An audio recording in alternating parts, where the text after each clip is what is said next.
사건의 이면을 읽고 뉴스맥을 짚는 방송 시사인 팟캐스트 시사인사를 시작하겠습니다. 안녕하십니까. 저는 시사인 팟캐스트 시사인사 진행을 맡은 최강기입니다. 오늘도 역시 시사인 이번 호에 실린 기자들이 직접 추천해주는 뉴스픽 시간입니다. 세 분 함께 해주셨는데요. 드디어 오늘 정의의 부대가 다 모였습니다. 한 분 한 분 소개해드리도록 하겠습니다.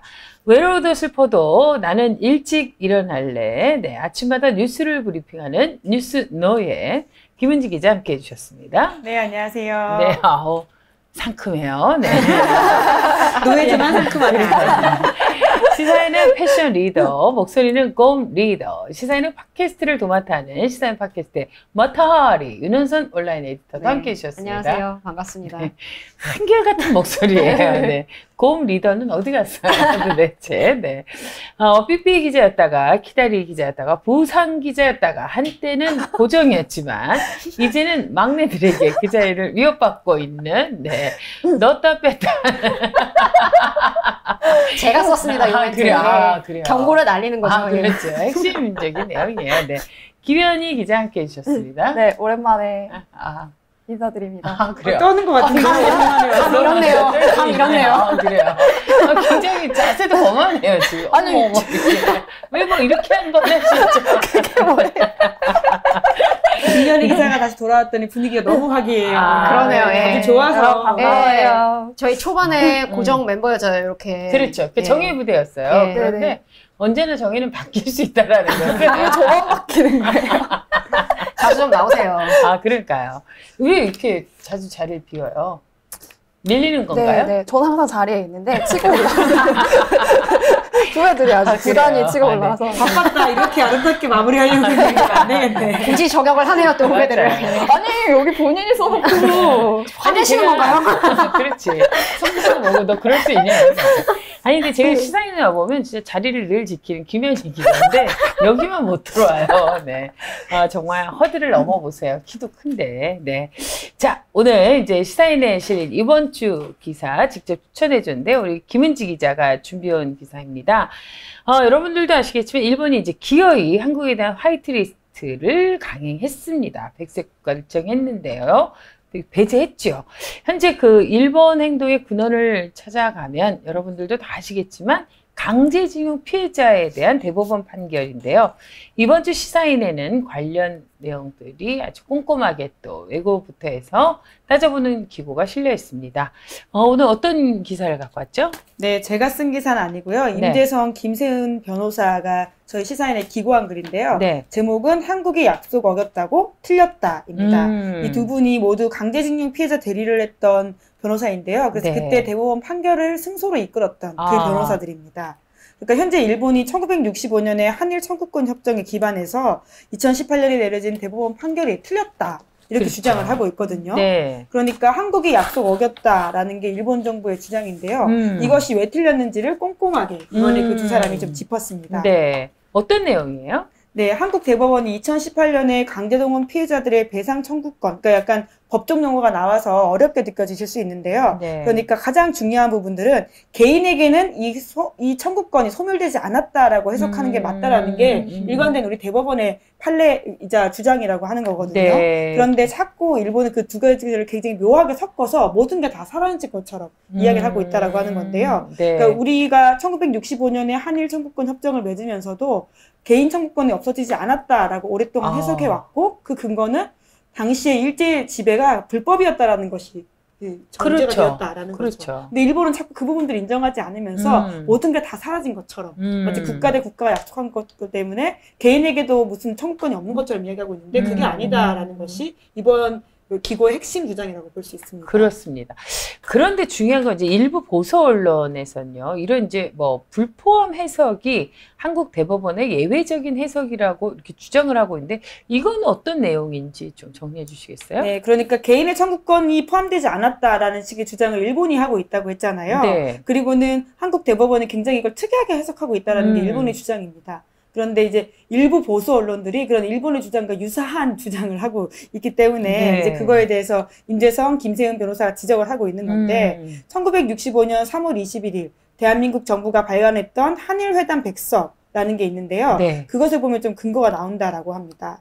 이 조금 법률 용어가 나와서 이해하기 어려우실 수도 있는데요. 그게 중요한 거니까. 예, 어려운 내용이 네. 아니기 때문에 천천히 읽어보겠습니다. 한국은 샌프란시스코 조약의 조인 당사국이 아니어서 제14조 규정에 의한 승전국이 향유하는 손해 및 고통에 대한 배상 청구권을 인정받지 못하였다.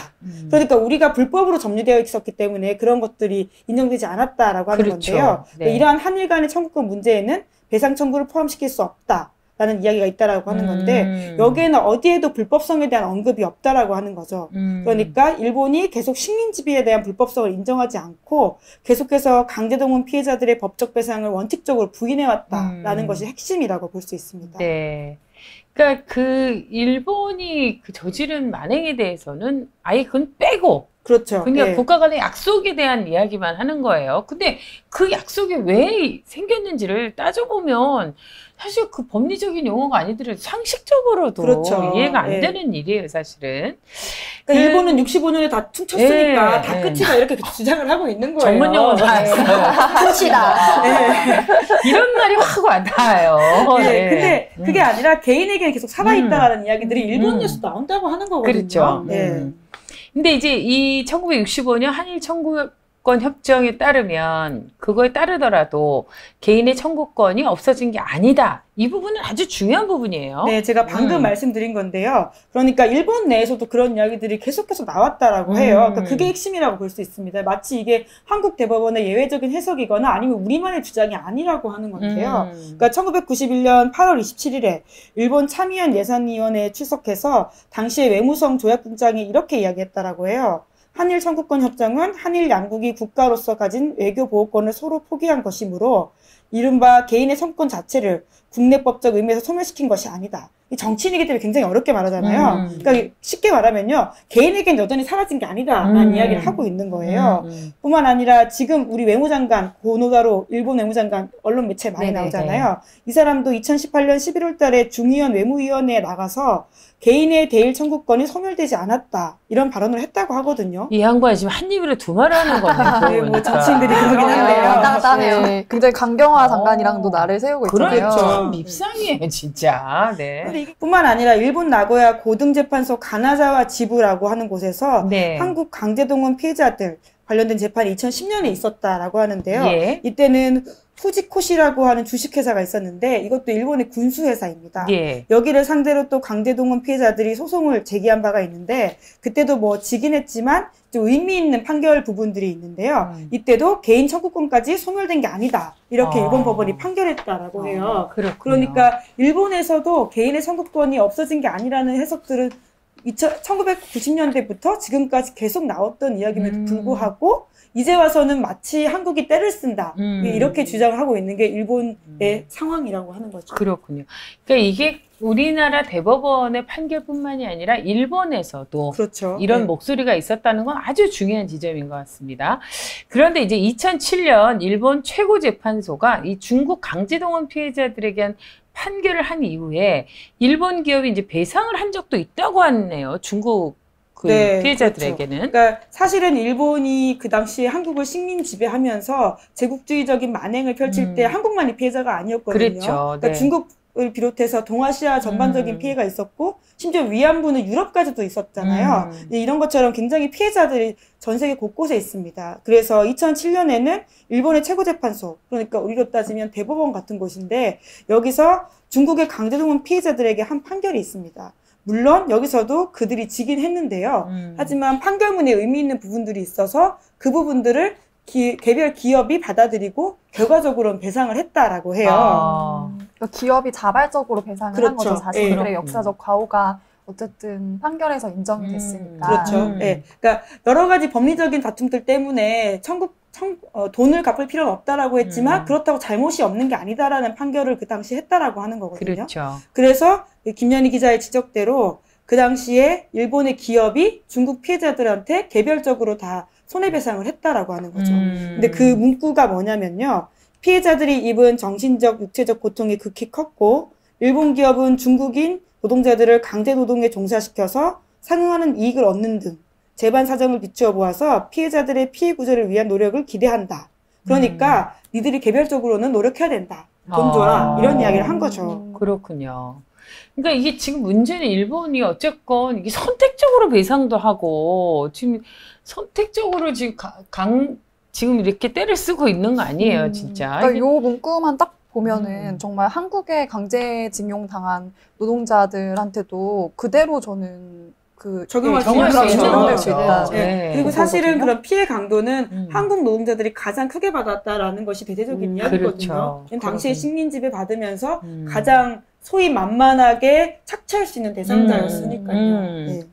그러니까 지금 이제 보면 한국 대법원이 이번에 판결 내기 앞서서 2018년 이제 그 판결을 중에서 보면 보충 의견이 있는데 이 현상에서 일본에게 주는 메시지가 크다라는 또 글도 있어요. 내용도 있는데 어떤 내용인가요? 네, 김재영, 김선수 대법관의 보충 의견이라고 할 수 있는데요. 그러니까 현재 일본에게 주는 메시지가 아주 큽니다. 네. 물론 지금의 우리 원고들한테 피해 배상하라라고 하는 아주 중요한 판결을 하면서도요. 보충 의견으로서 일본 쪽에 굉장히 교훈이 되는 메시지거든요. 제가 그대로 읽어보면요. 대한민국 정부와 일본 정부가 강제동원 피해자들의 정신적 고통을 지나치게 가볍게 보고 그 실상을 조사 확인하려고 노력조차 하지 않은 채 청구권 협정을 체결한 것일 수도 있다. 그러니까 1965년에 제가 다시 전문 용어를 쓰자면 한일 정부, 당시에 박정희 정부와 일본 정부가 쉽게 퉁을 쉬려고 한 거죠. 그것이 굉장히 문제가 됐다. 그렇죠. 피해자들의 인권과 고통을 전혀 반영하지 못했다. 아주 정치적인 태도였다라고 비판을 하고 있는 거고요.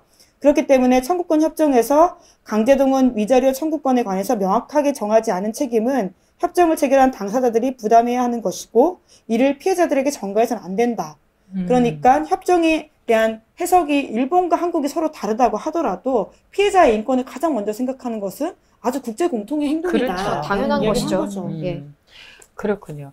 근데 사실 이 외고를 통해서 보면 이게 어떤 누구도 시비를 걸 여지가 하나도 없어요. 요즘은 일도 없는데도 불구하고 정말 이러니까 생떼라고 하고 트집이라고 하는 거고 납득이 안 되는 거죠. 그리고 우리가 이제 그 기존에 그냥 넘어갈 수 있었던 일이었음에도 불구하고 이 문제는 정말 다른 문제인 것 같아요. 웬만하면 우리가 진짜 그래 알았어 뭐 이럴 수 있는 문제인데 이건 정말 엄연히 피해자가 현재는 있고 그리고 그 피해 사실에 대해서 어떤 법적이든 배상을 하라는 건데 왜 이렇게 나오는 건 정말 이해할 수가 없어요. 그 피해자 어르신들이 그래서 지금 한일 상황이 굉장히 좋지 않아진 거에 대한 개인적인 죄책감을 느껴서 막 울고 그래요. 진짜 주식 할아버지 언론에 나왔더라고요. 네. 본인 때문에 국민들이 피해를 입고 있다면서 눈물을 흘리시더라고요. 전혀 그럴 일이 아니고 사실은 과거의 잘못을 인정하고 있지 않은 일본 정부가 역사를 뒤집으려고 하는 행동에 불과한 것인데 그 사람이 다시 한번 그렇게 막 가슴에 큰 미안함과 고통, 죄책감을 느끼게 한다는 게 과연 맞는 것이냐. 그렇죠. 그리고 사실은 우리가 이 무관심과 외면이 역사를 왜곡하는 어떤 또 하나의 그 어떤 공범자의 역할을 하는 것 같아요. 우리의 역사이고 우리가 우리의 피해 사실을 적극적으로 국제사회에도 알려나가서 이 문제를 해결할 강한 의지를 가져야 되는데 어느 정권이든 간에 이 문제에 대해서 제대로 대응하지 못했기 때문에 오늘날 이런 문제가 다시 발생하는 건 아닌가 이런 생각이 들고요. 이번만큼은 확실하게 좀 문제를 짚고 넘어가야 되지 않을까 이런 생각을 해봅니다. 제가 사실 얼마 전에 그 강제징용 그 피해자 여러분들도 있지만 영화 그 김복동 네. 미디어 몽구가 촬영한 그 시사회 때 그걸 보고 한참을 울었어요. 사실 이제 저도 관련한 일도 하고 막 그래서 그런데 그 피해자들이 겪는 고통 그리고 그 피해자들이 세상을 향해서 정말 또 다른 고통을 감수하면서 외친 거 아니에요. 그렇죠. 내가 살아있다. 이 고통을 명명백백하게 밝히겠다라는 건데 사실 그렇게 목소리를 낸다는 것이 그렇죠. 본인애가 아픈 거죠. 과거를 다시 들춰내는 일이라서 쉽지 않은 것인데 참 대단하신 것 같아요. 그렇죠. 근데 이 문제만큼 이번 2019년 올해만큼은 우리가 잘 매듭을 지었으면 좋겠다는 생각을 합니다. 근데 참 그 김은지 기자는 뭔가 이렇게 늘 갖고 오는 게 끝까지 물고 가지 않으면 안 괜히 돼요. 추노했어요. 뉴스 추노. 추노인 거 알아요? 추노예요. 새로운 별명을 획득했어요. 노예 기자인데 추노라고요? 적상됐어요. 추노야 이제. 끝까지 물고 간다. 하여간 김은지 기자가 끝까지 간다. 이 김은지 기자의 제가 얼마 전에 톡에다가 그렇게 끝까지 간다. 네. 멋진 은지 화이팅. 막 이러면서. 아, 좋아요. 참 기자로서 이런 게 매력이 있고. 예, 감사합니다. 화이팅 해주세요. 화이팅. 네. 그래서 김은지 기자도 우리한테 이렇게 커피도 사주고 고마워요. 괜히 지금 칭찬해 주시는 게 아니군요. 제가 아까 커피를 드렸습니다. 아, 이유가 있었네요. 네. 커피 좋아해. 제가 자리를 못 지키는데 알겠습니다. 약간 이제 납득이 네. 되네요. 오늘 이제 여러분들께서도 이 외고를 좀 참고하시면 대법원 판결을 승리로 이끌었다고 하지만 그 사실을 기반으로 한 네네. 두 변호사님의 활동도 정말 많이 궁금해하실 네. 만한 주제인 것 그렇죠. 같아요. 이 요즘 기사를 이번의 주장이 세상에서. 무엇이 틀렸고 네. 그리고 지금의 굉장히 헷갈리게 이야기하는 것들 중에서 포인트가 무엇인지 그러니까 네. 1965년 협정을 어떻게 다르게 해석하고 있으며 거기서 포함되지 않은 것은 개인의 청구권이다 네. 라고 보는 게 정설이라고 이해하시면 될 것 같습니다. 깔끔해요. 좋아요. 감사합니다. 네, 알겠습니다. 네. 이런 문제들을 시사인을 통해서 함께 확인하시면 좋을 것 같습니다. 김은지 기자 수고했습니다. 네. 오늘 도제학교를 취재하고 왔다고 하는데 도제학교 이게 좀 낯선 명칭인데 오늘 자켓도 낯선 것처럼 이게 어떤 뜻인가요? 네네, 도제학교 많이 들어보신 분들이 좀 없을 것 같은데요. 네. 이게 특성화 고등학교, 그러니까 예전 말로 하면은 실업계 고등학교를 저희가 많이 알고 있죠. 네네. 근데 요즘엔 특성화고라고 부르는데 네. 이 특성화고의 교육 과정 가운데 하나가 도제학교이고요. 명칭은 학교지만 별도로 학교가 이제 개설돼가지고 운영되는 건 아니고 네. 기존 특성화 고등학교에서 도제반을 만들어서 운영을 하게 돼요. 그렇군요. 네. 그래서 보통 특성화 고등학교 학생들이랑 제일 다른 점은 뭐냐면은 특성화고에서는 3학년 2학기에 주로 현장 실습을 나가게 그렇죠. 되는데요. 네. 이 도제반 학생들은 2학년 때부터 교실과 산업체를 오가게 되고요. 그래서 1학년 학생들을 대상으로 도제반에 진학할 학생들을 모집하게 됩니다. 그러니까 한결더 현장 중심의 수업을 받고 있고 또 현장에서 직접 체험을 하는 네네. 그런 과정이군요. 네. 그 고등학교 2학년에 이제 일을 시작하기에는 제 생각할 때 좀 어린 나이인 것 같기도 한데 이렇게 빨리 현장 실습을 나가도록 하는 건가요? 이게 원래 그런 건가요? 이 도제학교는? 그러니까 흔히 현장 실습이라고 하면은 쭉 이제 기업에 가가지고 일하는 그런 형태만 생각을 하는데, 그렇죠. 예, 이 도제학교는 조금 운영하는 방식이 다르긴 하는데요. 이제 2학년 때부터 예를 들어서 좀 여러 가지 종류가 있는데, 뭐 일주일에 3일은 학교에서 수업을 듣고 네. 나머지 이틀은 현장 실습을 간다든지, 아니면 한 학기 동안 한 4달 정도 되니까 2달 동안 학교에 다니고 나머지 2달은 회사에 다니고 이런 식이에요. 그래서 이런 도제학교라는 교육과정을 도입한 취지는 이제 학교에서는 이론을 배우고 바로바로 회사에 가가지고 실습을 해서 기술을 익힌다. 그리고 또 그러니까 회사에 가면은 숙련 노동자들이 있으니까 그 노동자들한테 기술을 전수받는 그런 도제 학습이라는 그렇군요. 의미에서 도제학교라는 이름이 붙은 거죠. 그래서 도입은 2015년에 돼서 그렇게 오래되지 않았고, 이게 2014년에 당시 박근혜 전 대통령이 스위스를 들러보고 온 뒤에 네. 스위스나 독일식 직업 훈련을 한국에도 접목시켜보자 해서 출발을 하게 됐습니다.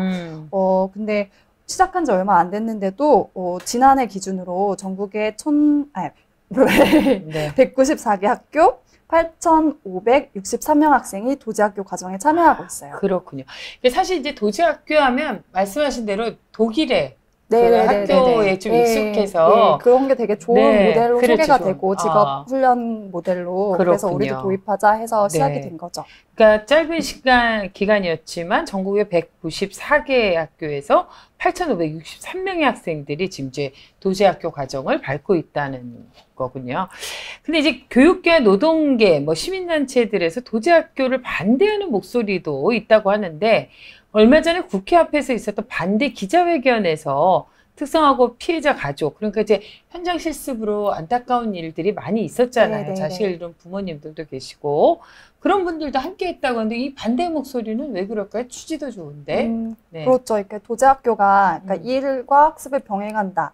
그리고 기술 인재를 육성한다 같은 굉장히 좋은 캐치프레이즈를 내세우고 있지만 이분들 주장은, 그러니까 반대하는 시민단체 쪽 주장은 이게 실상은 기존의 현장 실습과 다를 바 없고 사실은 오히려 더 나쁜 현장 실습으로 전락할 수 있다라고 우려를 표시하시는 거예요. 네. 그래서 아시겠지만 그 몇 년간 현장 실습을 나간 학생들이 죽고 다치는 사고가 빈번해져서 맞아요. 그 특성화고의 현장 실습에 대해서 좀 문제의식이 많이 높아졌잖아요. 그래서 이제 교육부로서는 이런 직업교육에 대해서 비판에 직면을 했는데 이 시민단체들이 보기에는 그 대안으로 도제학교를 밀고 있다 이렇게 보이는 거죠. 근데 도제학교가 사실 몇 년간 운영됐던 실상을 보면은 그 현장 학습에서 발생했던 사고가 또다시 되풀이될 수밖에 없는 그런 이제 상황들이 엿보이는 건데요. 그래서 지난해 말에 전남교육청에서 도내 특성화고를 대상으로 실태 조사를 했는데 네. 다칠 수도 있겠냐고 느낀 적이 있다라는 질문에 학생의 65.2%가 그렇다라고 답했습니다. 굉장히 높은 수치네요. 예, 그러니까 이 도제학교에 참여하는 기업들이 주로 영세 기업이다 네. 보니까 사실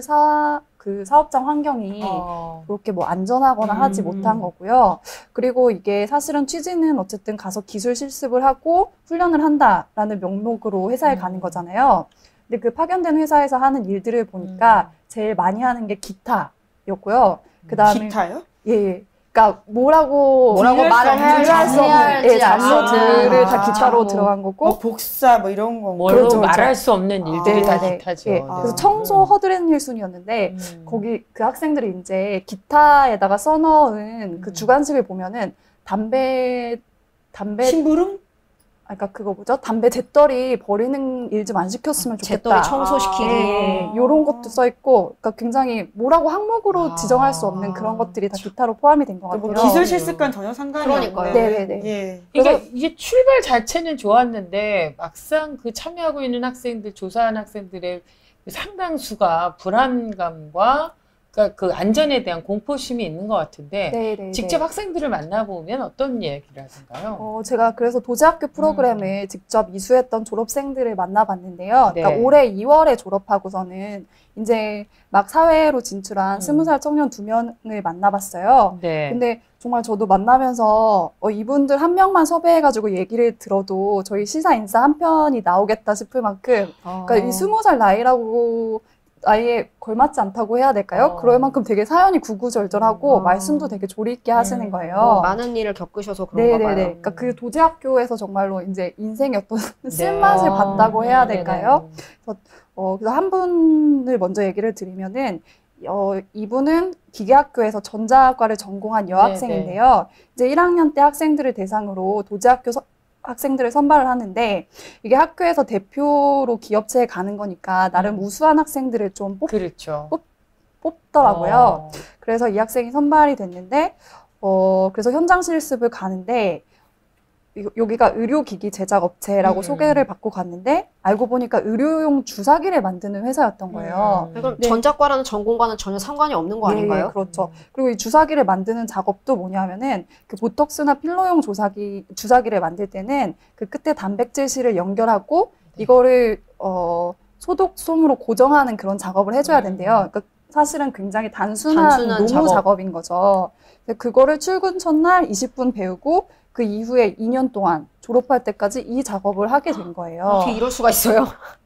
그러니까 사실 이 학생 입장에서는 사기다라고 그렇게 생각할 수밖에 없겠네요. 나올 수밖에 없는 거죠. 기술을 배운 건 절대 아닌 거죠. 뭐 돈을 벌었을 수는 있겠지만 그냥 진짜, 단순 알바 이상이 아닌 느낌. 근데 그러니까 학생들이 그 점 때문에 사실 또 도제학교를 많이 선택을 하거든요. 미리 기술을 돈을 배우려고. 돈을 벌 수 있어서. 네, 기술을 배울 수 있는 것도 있지만 학생들 입장에서는 당장 가서 돈을 번다고 하니까 그것도 솔깃한 거예요. 근데 이 학생 같은 경우는 그러니까 돈을 딱히 벌지도 못한 게 이게 도제학교를 운영하면서도 자기가 다니는 학교 주변에서 회사를 구하기가 쉽지가 않은 학생들은 멀리 다른 지방으로 가게 되거든요. 그래서 이 학생도 다른 지방에 가가지고 이제 자취를 하게 되니까 월급이 고스란히 자취 비용으로 들어가게 되는 거죠. 사실상 뭐 돈을 모으거나 할 수도 없었겠네요. 기술을 배운 것도 아니고 돈이 남은 그러네요. 것도 아니고 네네. 오히려 이게 장시간 이렇게 구부려서 일을 하니까 목 디스크가 안 좋아졌대요. 네네. 그러니까 정말 자기는 뭐 남은 것도 없다. 그러네요. 건강까지 잃었으니까. 네네네. 아니 근데 이거를 듣고 있으면 도대체 이 도제학교를 운영하면서 학교나 교육부나 이런 데는 기업이야 이거를 악용하는 경우도 있겠지만 도대체 뭘 하고 있나 이런 생각이 드는데 교육부에서 도제학교에 대해서 그 학생이나 기업들 뭐 만족도가 높다고 그 심지어 이렇게 홍보하고 있다면서요. 네네네. 그리고 참여하는 학교들도 늘고 있는데요. 아니 참 어이가 없네. 네, 실제로 그 취업률을 살펴보면은 도제학교 취업률이 좀 월등히 높은 거는 사실이에요. 네. 그래서 2018년에도 도제학교 학생들 취업률이 70%가 넘었는데 이게 일반 특성화고만 해도 한 50% 정도 되기 때문에 굉장히 높은 수준이거든요. 네. 그래서 학교들도 이제 좀 경쟁적으로 도제학교 프로그램을 유치하려고 하는 게 있고요. 그런데 문제는 이 도제학교 취업률에 허점이 있다는 겁니다. 그래서 그 특성화고에서 취업률 집계를 어떻게 하냐면은 이게 고3 학생들을 대상으로 12월에서 2월까지만 해요. 그럼 딱 거기 활동하는 그 기간 아닌가요? 그렇죠, 그렇죠. 그래서 도제반 학생들 같은 경우는 도제반을 신청하고 나서 중도에 포기를 하거나 네. 아니면은 그 다니던 회사가 폐업을 하거나 네. 하지 않으면은 무조건 취업이 된 걸로 그 기간에는 잡힐 수밖에 없잖아요. 네네네. 그러니까 그 도제학교를 하면은 무조건 취업률이 올라가게 되는 거죠. 그러니까 사실 그 국회 앞에서 그 가슴 아픈 사연을 갖고 있는 부모들이 내 자식 같으니까 다 와서 1인 시위를 하고 이럴 이유가 충분히 있었네요. 지금 네, 살펴보니까. 그러니까 이제 그 특성화고 피해 가족분들은 내가 너무 내 아이가 어떤 교육을 받고 있는지 어떤 훈련을 받고 있는지 신경을 못 써가지고 이런 사고를 당했다는 죄책감이 되게 크시잖아요. 네. 그렇기 때문에 이렇게 실상을 알고 나서는 가만히 좀 있으실 수가 그렇죠. 없는 거죠. 그리고 제가 취재 도중에 만났던 어떤 특성화고 선생님이 굉장히 답답해하면서 해주셨던 얘기가, 그러니까 특성화고 교육정책 같은 경우는 인문계 고등학교에 비해서 굉장히 충분한 숙고 없이 졸속으로 진행이 된다는 거예요. 생각해 보시면은 그 대입제도 같은 거 만들 때도 네. 5년 기간을 두고서는 뭐 시범적으로 예비 산업도 사업도 해보고 이런 식으로 좀 그러니까 점진적으로 추진을 하잖아요. 네. 근데 특성화고 같은 경우는 결정을 하면은 그 다음 해에 시행되고 이런 식으로 좀 굉장히 스피디하게 진행이 되거든요. 그래서 이 도제학교 같은 경우도 이게 청년 취업률을 높이기 손쉬운 도구니까 자꾸 정부에서 좀 더 무리하게 확대를 하려고 하는 거 아니냐 이런 식으로 선생님이 그렇죠. 말씀을 하시더라고요. 이게 참 교육이 뭔지, 교육의 본질을 묻게 되는 질문이 아닌가 싶은데요. 그래서 학생들은 이제 선택할 수 있는 거잖아요. 근데 우리는 너무나 모든 교육이 입시에 맞춰져 있으니까 입시에서 어느 누구도 자유롭지 못하고 다 거기에 불모가 되니까 네. 거기서는 그 정말 입시 성공이라는 것을 통해서 특정한 학교를 진학하는데 다들 목을 매니까 거기서도 다 비명이 터지고 그 외의 교육을 받는 학생들은 또 교육이 완전 주변에서 아웃사이더가 돼서 완전 소외가 돼버린 네, 그냥 들러리가 되는 거니까 이 친구들이 어떤 지금 처지에 놓여 있는지 어떤 희생을 치르고 있는지 우리 사회가 관심을 좀 소홀하게 하는 게 아닌가 이런 생각을 갖게 되네요. 참 취지는 좋은데 그렇죠? 사실 이 도제라는 게 어떤 면에서는 우리가 이제 기술이 존중받고 이 장인이 대접받는 이런 사회가 돼야 되고 이게 정말 계속 발전돼야 되는 점에서는 이런 학교가 참 중요한 의미를 갖는데 이 본래 의미가 완전히 훼손된. 근데 그 취지를 살리려면은 보다 엄격하게 그렇죠. 제도에 대해서 숙고하고 설계가 돼서 이게 도입이 됐어야 되는 거죠. 이게 모든 게 다 결과 중심의 숫자 위주의 통계 중심으로 하니까 이 통계 오류에 빠지는 것 같아요. 어느 정도 취업했다.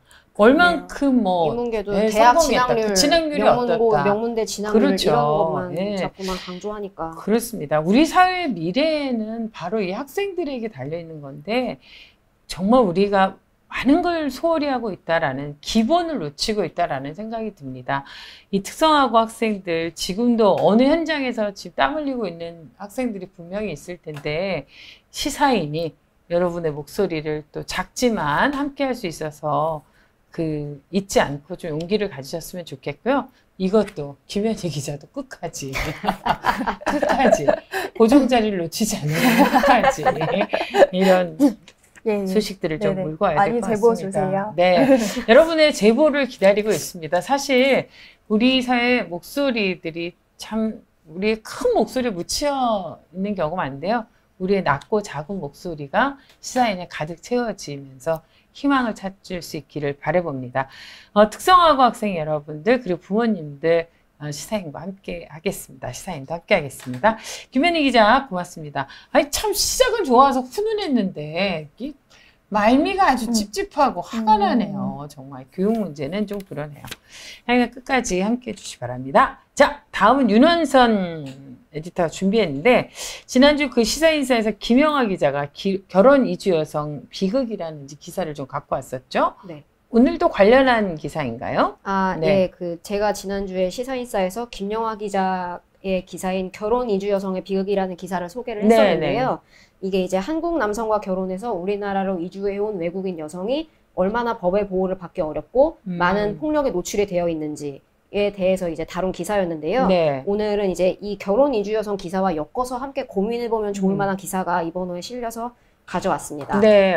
결혼을 내용일까요? 위해서 한국에 온 외국인이 아니라 일을 하기 위해서 한국의 농촌으로 온 외국인을 부르는 이른바 이제 계절 노동자에 대해서 김동인 기자가 쓴 기사를 준비했습니다. 아니, 저도 깜짝 놀랐어요. 그 계절 노동자라는 표현은 네, 저도 처음 들어봤어요. 처음 들어봤거든요. 네. 이게 좀 설명을 해주시죠. 예, 이 계절 노동자라는 제도는요, 법무부가 2015에서 16년에 시범적으로 운영을 하고 17년부터 이제 확대 시행했는데요. 노동 불균형 현상, 그러니까 일손이 항상 부족하다고 이야기하잖아요. 그렇죠. 농촌에서는. 그래서 여기에 도움을 주고자 마련된 제도라고 합니다. 이 제도를 통해서 농번기 농가에서 고용하는 외국인은 이제 90일짜리 단기 노동 비자를 발급받게 되는데요. 네. 이제 각 기초자치단체가 필요한 인력을 법무부에 요청하면 법무부가 검토를 한 다음에 지자체별로 배정 인원을 이제 정하는 식으로 운영이 됩니다. 네. 올 상반기에만 전국의 41개 기초자치단체에 총 2,600명 가까이 되는 계절 노동자가 배정이 됐다고 합니다. 그렇군요. 이미 계절 노동자들이 많이 활동하고 계신 것 같은데 사실 이제 이런 이야기들은 오래전부터 있었던 거 아니에요? 농촌의 일손 부족 문제, 뭐 노동 불균형 문제, 고령화 이런, 문제. 네, 고령화 문제. 그 뭐 60대가 거의 청년회를 하고 있다, 뭐 이런 그렇죠. 얘기처럼. 50대가 뭐 농촌이 아니어도 요즘 그렇죠. 청년이긴 합니다. 그래요? 인생은 60부터 갑자기 건강하시거든요. 나도 얼마 안 있는 생각이 드네요. 네. 네, 이게 참 유달리 거기는 좀 그렇죠. 적죠. 네. 이게 참 심각한 문제잖아요. 예, 그렇죠. 네. 예. 이제 외국인 노동자가 없는 농촌은 상상하기가 어려울 정도라고 합니다. 그간에 이제 농업 분야의 외국인 노동자들은요, 고용 허가제를 통해서 이제 주로 한국 땅을 밟았다고 해요. 네. 이 고용 허가제를 통해서 한국에 오면 연장해서 최대 4년 10개월까지 한국에서 근무를 할 수 있다고 해요. 그래서 법무부 통계에 따르면 2019년 6월 기준 전국 농촌 지역에서 일하는 등록 외국인이 3645명이나 된다고 합니다. 근데 하지만 이 정도의 인력으로도 일손은 여전히 부족하다고 하는데요. 그렇다 보니까 이렇게 고용 허가제를 통해서 합법적으로 들어와서 일을 하는 게 아니라 암암리에 이제 사설 용역 업체를 통해서 미등록 외국인 노동자를 알선받는 경우도, 그러니까 불법 체류자죠. 그렇죠. 예, 그런 경우도 많다고 합니다. 이제 오늘 방송을 들으시는 분들이 최근에 이제 일어났던 사건인데 기억하실지 모르겠어요. 지난달 22일에 강원도 삼척에서 60, 70대 한국인 7명, 맞아요. 30, 40대 태국인 9명 등을 태운 승합차가 가드레일을 받고 뒤집어져서 4명이 숨지는 사고가 있었어요. 이분들이 이제 그 경북 봉화에 위치한 농가로 일을 하러 가던 분들이었는데 여기에서 이제 경미한 부상을 입은 것으로 추정됐던 동승했던 아까 말씀드린 태국인들이 사고가 났는데 그 차량에서 갑자기 다 자취를 감췄다고 해요. 그 현장에서. 그러니까 그게 알고 봤더니 이분들이 모두 이제 불법 체류자 신분이었기 때문이라고 하더라고요. 참 안타까운 일이죠. 그렇군요. 치료받기를 선택하기보다는 그렇죠. 쫓겨날 게 네네. 무서워서. 그래서 정적을 감춰버린 네. 거죠.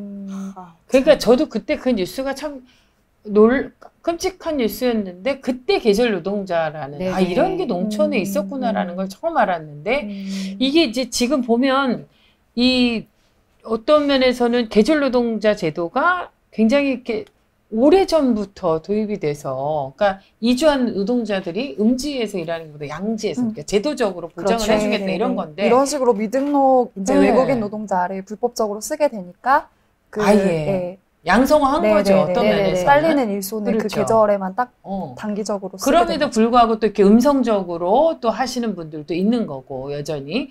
근데 농촌에서는 그럼에도 불구하고 불만이 많다고 하던데, 그건 또 어떤 예, 이 얘기인가요? 계절 노동자 제도를 이용하고 있는 농가에서도 여전히 그래도 불만의 목소리가 있다고 해요. 김동인 기자가 충북 음성에서 시설재배 농업을 운영하는 박아무개 씨를 이제 직접 만나서 이제 기사를 썼는데요. 네. 이 농가의 경우는 상시 인력 7명 중에 내국인은 박아무개 씨 1명뿐이고 나머지는 다 외국인이래요. 뭐 캄보디아, 베트남 출신의 계절 노동자분들인데요.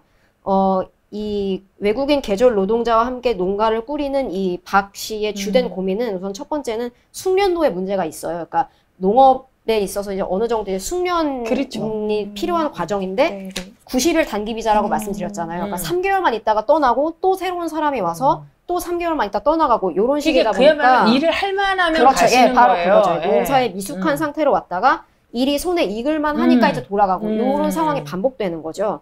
그리고 이제 또 다른 문제로 지적한 것이 농사 자체가 갖는 이제 예측 불가능성의 문제인데요.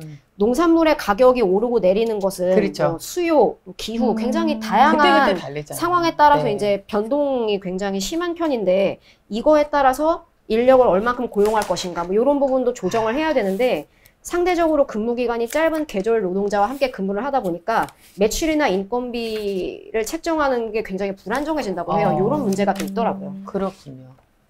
그 가격은 굉장히 탄력적으로 그렇죠. 움직이는데 인력을 이렇게 운영하는 거는 그만큼 유연하게 할 수가 그렇죠. 예, 없으니까. 그런 부분이 좀 문제가 있다고 하더라고요. 그러니까 이게 부족한 일손을 메꿀 수 있다는 면에서는 이제 농가에서 한편으로 환영을 하면서도 네네. 또 반대로 나름대로 이제 그런 또 여러 가지 고충을 또 호소하시는 목소리도 있네요. 근데 이제 계절 노동자를 고용하는 농가 입장 말고 고용당하는 계절 노동자 입장에서도 또 사실 어려움이 있을 것 같아요. 네네, 그렇죠. 현재, 그러니까 이 농촌뿐만이 아니라 우리 사회 곳곳에 참 외국인 노동자들이 많잖아요. 그렇죠. 네. 고용 허가제를 통해서 입국해서 아까 말씀드린 대로 최장 4년 10개월까지 일할 수 있는 외국인의 경우에는 당연히 퇴직금을 받을 수 있어요. 오래 근무를 할 수 있으니까요. 근데 90일 단기 노동을 한 후 돌아가야 하는 계절 노동자는 퇴직금을 받을 수가 없습니다. 일단 이게 첫 번째 문제고요. 뿐만 아니라 건강보험, 산재보험 등도 일체 적용을 받을 수 없다고 합니다. 그러니까 근무 중에 다치더라도 제대로 이제 보상을 받기 어려운 것인데요. 그래서 이제 기자가 방문한 충북 음성의 경우에는 근무 중 재해 상황에 적절한 보상을 받지 못하는 계절 노동자를 위해서 군 자체 예산을 통해서 농가의 산재보험을 지원하고 있다고 합니다. 굉장히 이제 그렇군요. 긍정적인 케이스인데요. 이런 기초자치단체가 노력을 하고 있음에도 불구하고 장시간 노동, 낮은 임금, 취약한 주거 환경 등에 노출되어 있는 이 계절 노동자들은 각종 노동 권리 구제망에서 비껴나 있는 것이 현실이라고 합니다. 그렇군요.